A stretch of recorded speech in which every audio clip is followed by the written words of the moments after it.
दुनिया में आपको कई सारे लोग ऐसे मिल जाएंगे जो दिन भर भगवान का नाम लेते हैं, पूजा पाठ करते रहते हैं या फिर कई सारे व्रतों को रखते हैं, जो कि बहुत अच्छी बात है। ये सब हमें करनी भी चाहिए। लेकिन जब आती है किसी की हेल्प करने की तो सीधे मुंह के ऊपर मना कर देते हैं। नमस्ते दोस्तों, कैसे हो आप सब? Welcome to my another new vlog. अभी बज रहे सुबह के 6 और मैं अपनी थायराइड की दवाई ले रही हूँ। सुबह उठने के बाद पहला काम यही होता है कि मैं अपनी थायराइड की मेडिसिन को सबसे पहले ले लेती हूँ, फिर कोई दूसरे काम को करती हूँ। तो आज करूँगी घर के कुछ चीज़ों की सफाई। बहुत दिनों से मैं डस्टिंग नहीं कर पाई। पहले देवांश के पापा की तबीयत खराब हो गई, फिर देवांश की तबीयत खराब हो गई। इस कारण डस्टिंग भी नहीं हो पा रहा था। मुझे टाइम ही नहीं हो पा रहा था कि मैं घर की चीज़ों की गंदगी को साफ कर पाऊँ। तो सोचा आज सुबह उठ के पहला काम यही कर लेती हूँ, फिर कोई काम करूँगी। तो फ्रेंड्स, जो मैं आप लोगों से बोल रही थी कि कुछ लोग ऐसे भी होते हैं जो दिखावा करने में एकदम माहिर होते हैं। वो इस तरीके से खुद को शो करते हैं कि हम आपकी हेल्प तो करना चाहते हैं लेकिन हेल्प कर नहीं पा रहे हैं। और अगर आप गलती से हेल्प मांग भी लेते हो तो इस तरीके से शो करते हैं कि उनकी बहुत बड़ी मजबूरी है, वो हेल्प नहीं कर पाते हैं, जबकि ऐसा कुछ भी नहीं होता है। आजकल लोग दिखावे को ज्यादा वैल्यू देते हैं। मन की जो बात है वो तो कोई सुनना ही नहीं चाहता है। कोई अगर सच में रोता है तो हम बोलते हैं कि देखो नौटंकी कर रहा है। वहीं हम लोग नौटंकी के रोने को देख के खुद रोने लगते हैं। मेरी आंखों के सामने एक महिला मंदिर से पूजा करते हुए निकली और वहीं पे एक गरीब घर की छोटी सी बच्ची थी। उन्होंने प्रसाद मांगा और प्रसाद मांगते हुए इस छोटी सी बच्ची ने महिला को गलती से छू लिया तो महिला इतनी ज्यादा गुस्सा हो गई और उसे पूरा गाली गलौज करने लगी। उसे ठीक से प्रसाद तक नहीं दिया। तो बोलिए, वो महिला पूजा करके मंदिर से निकली और किसी बच्ची को गाली गलौज किया। ये क्या सही बात है? तो क्या पूजा करने से भगवान खुश हो जाते हैं? अगर भगवान को सच में खुश करना है तो दूसरों की हेल्प कीजिए। अगर पॉसिबल है तो आप वो हर काम कीजिए जिससे किसी न किसी को कुछ मदद पहुंचे। दिखावे के लिए तो लोग भगवान की पूजा तक कर लेते हैं, लेकिन सच्ची भक्ति और आस्था उसी की होती है जो दूसरों का टाइम पे मदद करते हो। हम लाइफ में कई सारे ऐसे लोगों से मिलते हैं जो बहुत अच्छे भी होते हैं और बुरे भी होते हैं। हमें हमेशा ये कोशिश करनी चाहिए कि जो हम अच्छे लोगों से मिल रहे हैं उनकी अच्छी आदतों को देख के हम उनसे कुछ सीखें, उनसे इंस्पायर हों। और जो लोग आपकी पीठ पीछे चुगली करते हैं, आपकी बुराई करते हैं, आप जितना भी अच्छा करने की कोशिश करो लेकिन आप में हमेशा वो नुक्स ही निकालते हैं, उनकी बातों को एक कान से सुन के दूसरे से निकाल देनी चाहिए। अगर हम लोग इन लोगों की नेगेटिव बातों को अपने मन से लगा लेंगे और उनके बारे में ही सोचते रहेंगे कि उन्होंने हमारे बारे में इतनी सारी नेगेटिव बातें क्यों कही, तो इससे हमारी डेली लाइफ भी इफ़ेक्ट पड़ेगी और हम बस इसमें ही सोचते हुए रह जाएंगे और हमारा बहुत सा टाइम फालतू चला जाएगा लाइफ का। इसीलिए जो लोग पॉजिटिव बातों को बोलते हैं उनसे एनर्जी लीजिए, पॉजिटिव वाइब्स को लीजिए, और जो लोग नेगेटिव बातें करते हैं उनको बस एक कान से सुन के दूसरे से निकाल दीजिए। तो लगभग मैंने घर के हर चीज़ों को थोड़ा बहुत साफ़ कर लिया है, डस्टिंग कर ली है। तो अब बारी आती है ड्रेसिंग टेबल की। तो ड्रेसिंग टेबल की मिरर को मैं पता है किससे साफ़ कर रही हूँ? अपने एक्सपायर किए हुए एलोवेरा जेल से। जी हाँ, इससे काफ़ी ज़्यादा अच्छे से साफ़ हो जाती है मिरर। आप लोग सोच रहे होंगे एलोवेरा जेल से मिरर कौन साफ़ करता है भाई? तो इससे पहले भी मैंने एक बार ट्राई किया था अपने एक्सपायर किए हुए एलोवेरा जेल से मिरर को साफ़ करने का, तो बहुत अच्छे से साफ़ हो गई थी। तो इसलिए मैंने आज भी एलोवेरा जेल से ही मिरर को साफ़ कर लिया। तो सफाई का काम मैंने कर लिया है पूरा और आ गई हूँ थोड़ी देर बालकनी में।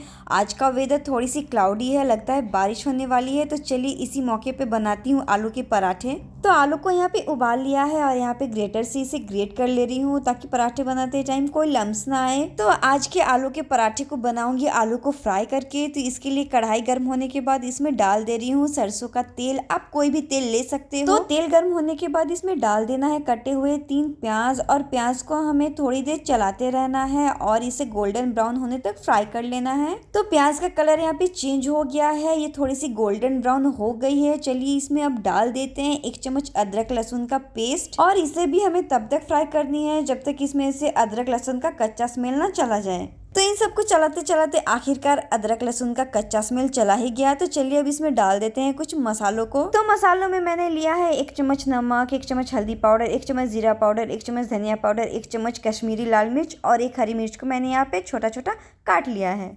आप अपने हिसाब से तीखे को कम या ज़्यादा कर सकते हो। मैंने यहाँ पे ज़्यादा तीखा नहीं डाला है, नहीं तो देवांश खा नहीं पाएगा।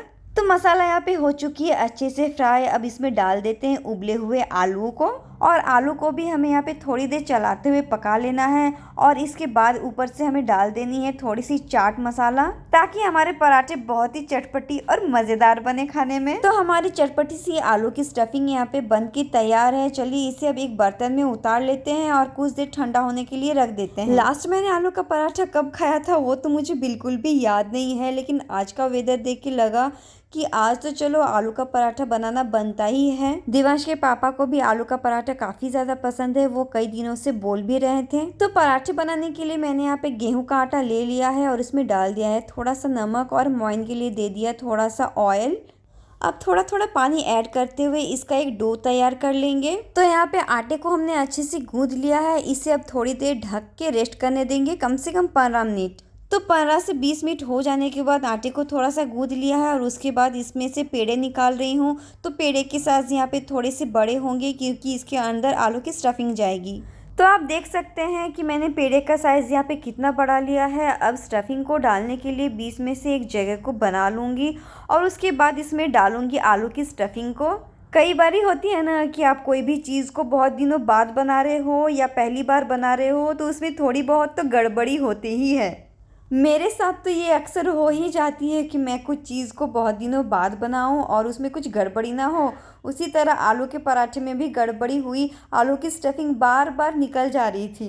तो जैसे तैसे मैंने आलू के पराठे को शेप दिया, अच्छे से बेल लिया। हर बार परफेक्ट बने हर चीज़ ये तो कोई गारंटी नहीं दे सकता है, लेकिन आप कोशिश ज़रूर कर सकते हो। जो हम लोग दिखाते हैं पहली बार में ही परफेक्ट बन जाए, मेरे से तो नहीं हो पाती है। बहुत किसी से शायद बन भी जाए, क्योंकि बहुत कोई है जो अपने काम को बहुत अच्छे तरीके से कर लेते हैं और एक ही बार में सारा कुछ परफेक्ट कर लेते हैं। कोई भी काम हो, चाहे वो घर का काम हो या बाहर का काम, हमने ट्राई किया वो सबसे बड़ी बात है। अगर जब तक हम ट्राई नहीं करेंगे हमें पता कैसे चलेगी कि उस काम को हम कर पाएंगे या नहीं। अगर हम किसी चीज़ को करने की कोशिश करते हैं और अगर हम उसमें सफल होते हैं तो फिर बहुत अच्छी बात है, और अगर हम सफल ना भी हो तो भी हम उसमें से कुछ ना कुछ सीख ज़रूर लेते हैं। तो हर दिन हमें कुछ ना कुछ नया सीखने की कोशिश ज़रूर करनी चाहिए, चाहे उसमें हम पास हो या फेल हो। खुद को इसी तरीके से हमें अपग्रेड करते रहनी चाहिए। तो सुबह के गर्मा गर्म पराठों को खाने के बाद अब मैं आ गई हूँ सीधे रात में, और अभी डिनर कर लिया है और अब कुछ काम बाकी है तो उसी को अब मैं यहाँ पे पूरा कर रही हूँ। ऑनलाइन कुछ सामान को मंगवाया था, वो 2-3 दिनों से एक ही जगह में पड़ी थी, तो आज सोचा उसे रख लेती हूँ, नहीं तो वो पड़ी की पड़ी ही रह जाएंगी यूं ही। और साथ ही में डब्बों में भी मुझे कुछ सामान को डालना था, चीज़ें ख़त्म हो गई थी।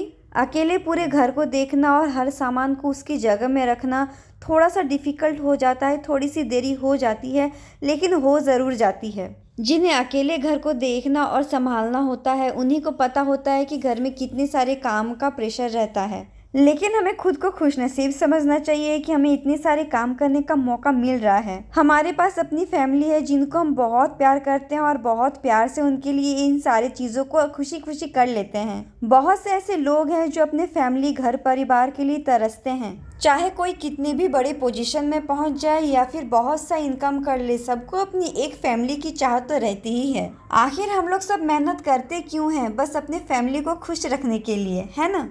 तो फ्रेंड्स, मेरा रात का भी काम कंप्लीट हो गया है। तो आज का वीडियो बस इतने तक ही। आज का व्लॉग आपको कैसा लगा कमेंट में ज़रूर बताइएगा। अगर आपको मेरे वीडियोस थोड़े से भी पसंद आ रहे हैं तो प्लीज़ मेरे चैनल को सब्सक्राइब करके बेल आइकन को प्रेस कीजिएगा। वीडियोस को लाइक कमेंट एंड शेयर भी कीजिएगा। मिलती हूँ नेक्स्ट ब्लॉग में, तब तक bye bye, take care and thank you.